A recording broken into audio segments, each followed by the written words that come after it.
अब हम पढ़ेंगे कि CSS के अंदर क्या क्या प्रॉपर्टीज हैं। इससे पहले हमने लगाने का तरीका देखा था। अब हम प्रॉपर्टीज देखेंगे कि क्या क्या प्रॉपर्टीज हैं CSS में, हम क्या क्या लिखेंगे CSS के अंदर। तो सबसे पहले जो प्रॉपर्टी पढ़ रहे हैं हम, वो CSS फॉन्ट प्रॉपर्टी पढ़ रहे हैं। फॉन्ट प्रॉपर्टी क्या करता है? CSS font property is use to apply font styling on the text. Text पे टेक्स्ट स्टाइलिंग परफॉर्म करता है। जैसे कि टेक्स्ट का साइज अगर हमें चेंज करना है, उसका स्टाइल, बोल्ड, इटैलिक, फॉन्ट का नाम, कैपिटल, स्मॉल, अंडरलाइन, टेक्स्ट के बीच में स्पेसिंग, वो सब फॉन्ट प्रॉपर्टीज में ही आती हैं। तो इन सब के लिए क्या क्या यूज होता है, कैसे यूज करते हैं, तो यहाँ पे लिखी हुई है फॉन्ट प्रॉपर्टीज। सबसे पहले फॉन्ट वेट। फॉन्ट वेट का काम क्या है? To change text in bold और अनबोल्ड।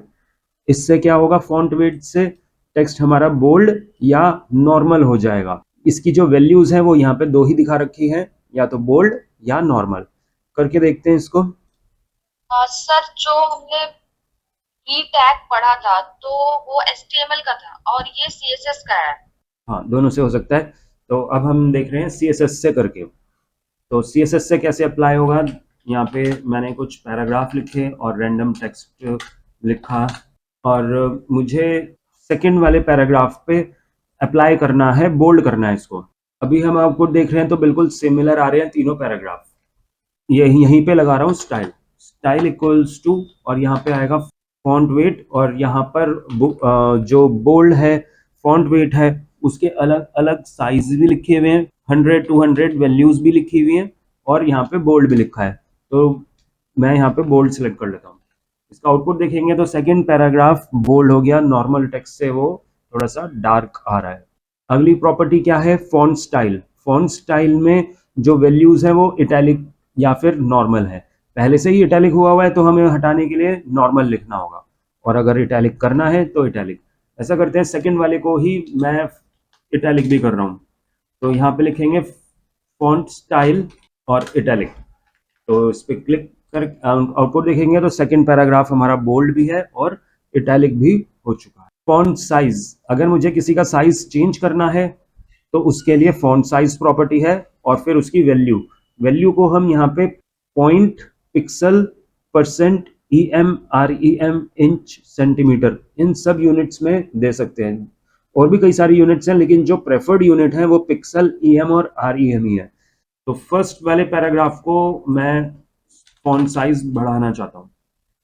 तो font size equal style equals to font size, और यहाँ पे मैं 20 पिक्सल ही लिख देता हूँ। डिफॉल्ट कितना होता है? अगर हमने नहीं लिखा तो इसका साइज कितना आएगा वो भी चेक करके देखते हैं।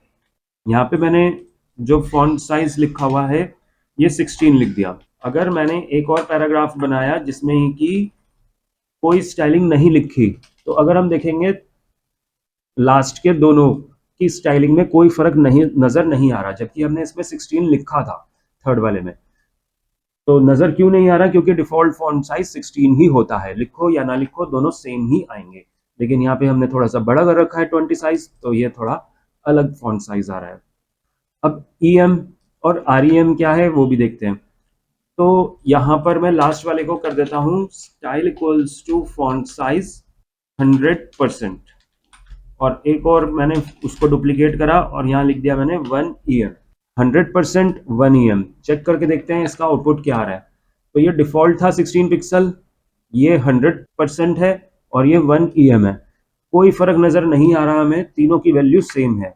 100% का मतलब होता है जितना डिफॉल्ट साइज है उतना ही आए, और 1 EM का मतलब 100% ही होता है। अगर मुझे यहाँ पे इसकी वैल्यू को बढ़ाना है तो यहाँ पे 2 EM लिख देते हैं। 2 EM का मतलब हो गया 200%, दुगना। तो ये डबल हो गया, डबल का मतलब 16 इंटू 2 32। 32 का साइज आ रहा है इस फॉन्ट के ऊपर। अगर मुझे कम करना है 16 और 32 एकदम से नहीं करना, मुझे थोड़ा सा कम करना है, तो हम यहाँ पे पॉइंट्स में देंगे 1.2 EM। तो ये हमारा थोड़ा सा बड़ा हुआ है। 16 1 का मतलब 16 है, 0.2 का मतलब उसका। चेक भी कर सकते हैं हम कि इसका फॉन्ट साइज कितना है। तो राइट क्लिक करके इंस्पेक्ट, इंस्पेक्ट पे यहाँ पे लिखा आता है कंप्यूटेड। कंप्यूटेड पे क्लिक करेंगे तो यहाँ पे फॉन्ट के स्टाइल्स बहुत सारे नजर आ रहे हैं हमें। ऐसा करता हूँ मैं, इसको पूरी विंडो को बड़ी कर लेते हैं, राइट साइड में करते हैं और ये विंडो हमारी बड़ी हो गई। ये सिलेक्शन के लिए है, इस पर क्लिक करते हैं और यहाँ पे क्लिक करते हैं। यहाँ पे तो वैसे दिखा भी रहा है इस विंडो के ऊपर फॉन्ट 19.2 लिखा हुआ है और यहाँ पे भी लिखा हुआ है फॉन्ट साइज 19.2। तो ये इसका साइज नजर आ रहा है हमें। तो इस तरह से हम डेसिमल में भी लिख सकते हैं 1.2। 1 em equals to 100% which is equals to 16 pixel. और 16 पिक्सल क्या है, डिफॉल्ट फॉन्ट साइज है। अगर हम डिफॉल्ट फॉन्ट साइज को बदल दें, बॉडी का जो फॉन्ट साइज है वो मैं बदल देता हूं, तो ये डिफॉल्ट फॉन्ट साइज बदल जाएगा। मैंने यहाँ पे 20 पिक्सल कर दिया डिफॉल्ट फॉन्ट साइज। तो अगर हम अब देखेंगे तो ये जो 100% लिखा था हमने, ये भी अब 20 पिक्सल ही आ रहा है क्योंकि डिफॉल्ट फॉन्ट साइज 20 पिक्सल है। और यहाँ पे हमने लिखा था 1.2, तो अगर मैं यहाँ पे 1 लिखूंगा, 1.2 नहीं लिखते, यहाँ इसमें हमने सेकंड लास्ट वाले में 1 em लिखा है, तो 1 em का मतलब है 20 पिक्सल, यानी कि डिफॉल्ट फॉन्ट साइज। चेक करते हैं इसका, राइट क्लिक, इंस्पेक्ट, और यहाँ से एरो पे क्लिक करेंगे, सिलेक्शन, और इस पे कर्सर रखेंगे तो यहाँ पे दिखा रहा है फॉन्ट 20 px, और टाइम्स न्यू रोमन क्या है, उसका फॉन्ट का नाम है, और 20 पिक्सल उसका फॉन्ट हो गया है। तो जो डिफॉल्ट फॉन्ट साइज रहेगा वही 1 em है। तो डिफॉल्ट फॉन्ट साइज 16 होता है अगर हमने चेंज नहीं किया, लेकिन अगर हम चेंज कर देंगे तो 1 em का मतलब 20 पिक्सल हो जाएगा। आगे आते हैं फॉन्ट फैमिली। फॉन्ट फैमिली का मतलब है कि फॉन्ट का नाम, जैसे अभी हमने देखा था तो वो टाइम्स न्यू रोमन था फॉन्ट का नाम, लेकिन अगर हमें कोई और फॉन्ट चाहिए तो उसके लिए हम यहाँ पे फॉन्ट का नाम बदल सकते हैं फॉन्ट फैमिली से। लास्ट वाले का मैं फॉन्ट चेंज करता हूँ, तो यहाँ पे मैंने लिखा फॉन्ट फैमिली, और फॉन्ट के नाम यहाँ पे कई सारे हैं, मैंने एरियल ही लिख दिया, सिंपल एरियल। और यहाँ पे हम देखेंगे तो लास्ट वाले का फॉन्ट थोड़ा सा डिफरेंट आ रहा है। तो इस तरह से हम फॉन्ट, कोई भी फॉन्ट होगा उसका नाम देखेंगे और फिर उस पर अप्लाई कर देंगे।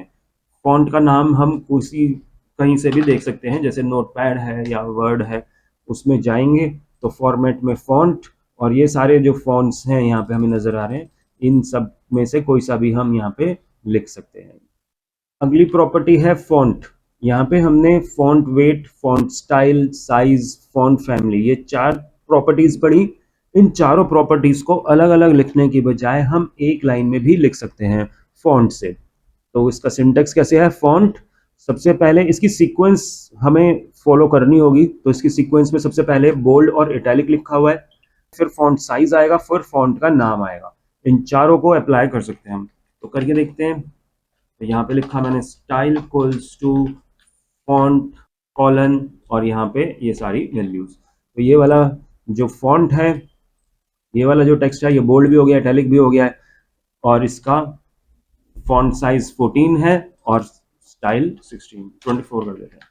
तो ये तो एक ही प्रॉपर्टी में हम सारी वैल्यूज लिख सकते हैं फॉन्ट से।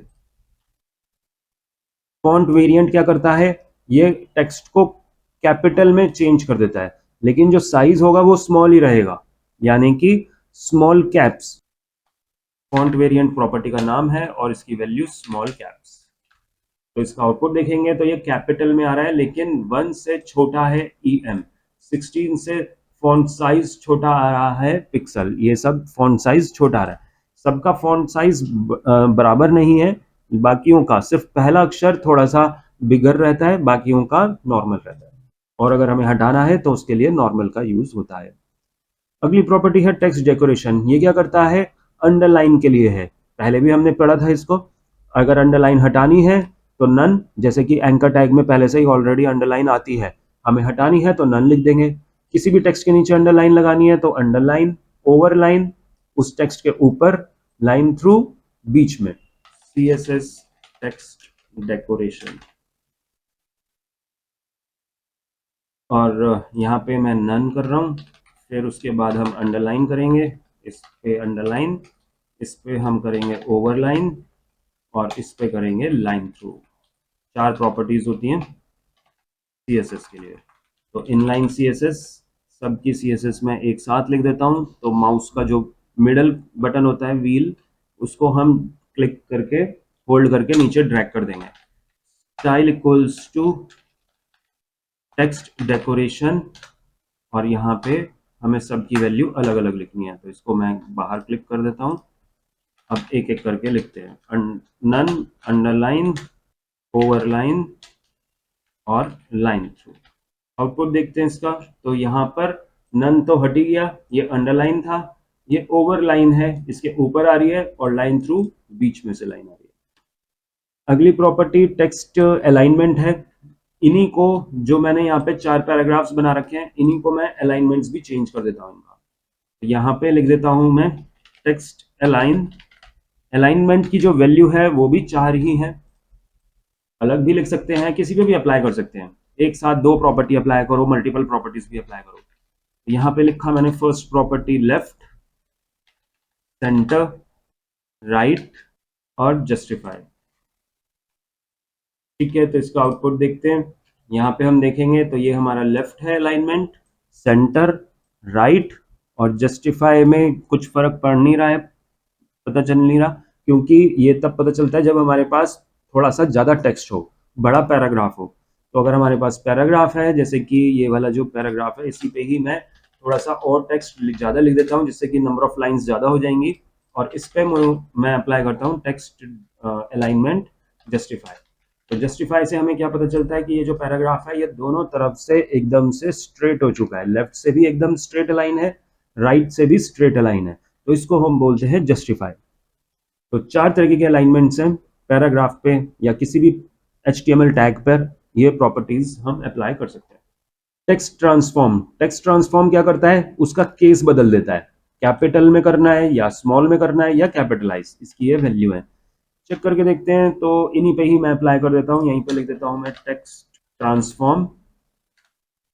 पहले का मैंने लोअर केस ही लिखा हुआ है, अगले का मैंने लिखा टेक्स्ट ट्रांसफॉर्म अपर केस, और तीसरे का करते हैं टेक्स्ट ट्रांसफॉर्म कैपिटलाइज।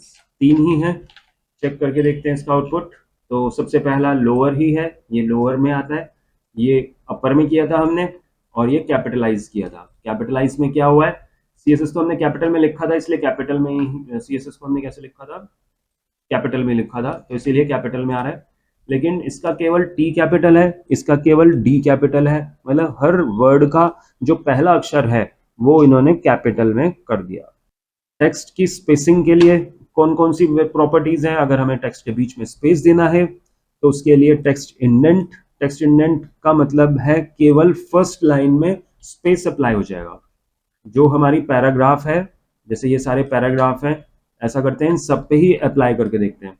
तो हेड सेक्शन में मैंने P लिखा, और यहाँ पे मैं लिख रहा हूँ टेक्स्ट इंडेंट, और कुछ गैप दे दिया मैंने 100 पिक्सल का। तो जो भी फर्स्ट लाइन थी हर पैराग्राफ की, वो 100 पिक्सल का गैप से शुरू हो रही है। अगला क्या है, वर्ड स्पेसिंग। वर्ड स्पेसिंग का मतलब 2 वर्ड्स के बीच में गैप। वर्ड्स क्या होते हैं, जब भी हम स्पेस देते हैं तो एक नया वर्ड शुरू होता है। तो इसी पैराग्राफ पे मैं लगा देता हूँ वर्ड स्पेसिंग। हर जितने भी पैराग्राफ है उन सब पे अप्लाई होगा, क्योंकि ये हमने क्या लगाया है, इंटरनल लगाया। और यहाँ पे मैंने लिख दिया 20 पिक्सल का स्पेस।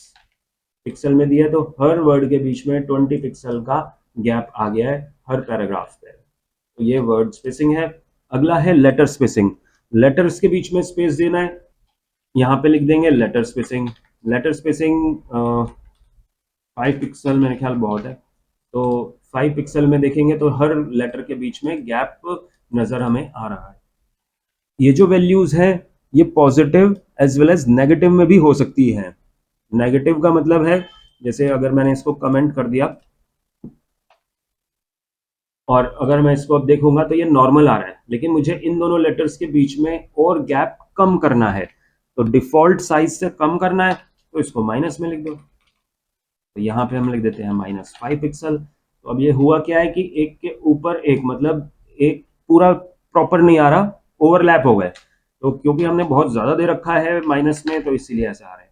तो थोड़ा सा कम हुआ है और स्पेसिंग हमारी काफी कम हो चुकी है। तो इस तरह से हम माइनस में भी दे सकते हैं स्पेसिंग को कम करने के लिए, और पॉजिटिव में भी दे सकते हैं वैल्यू।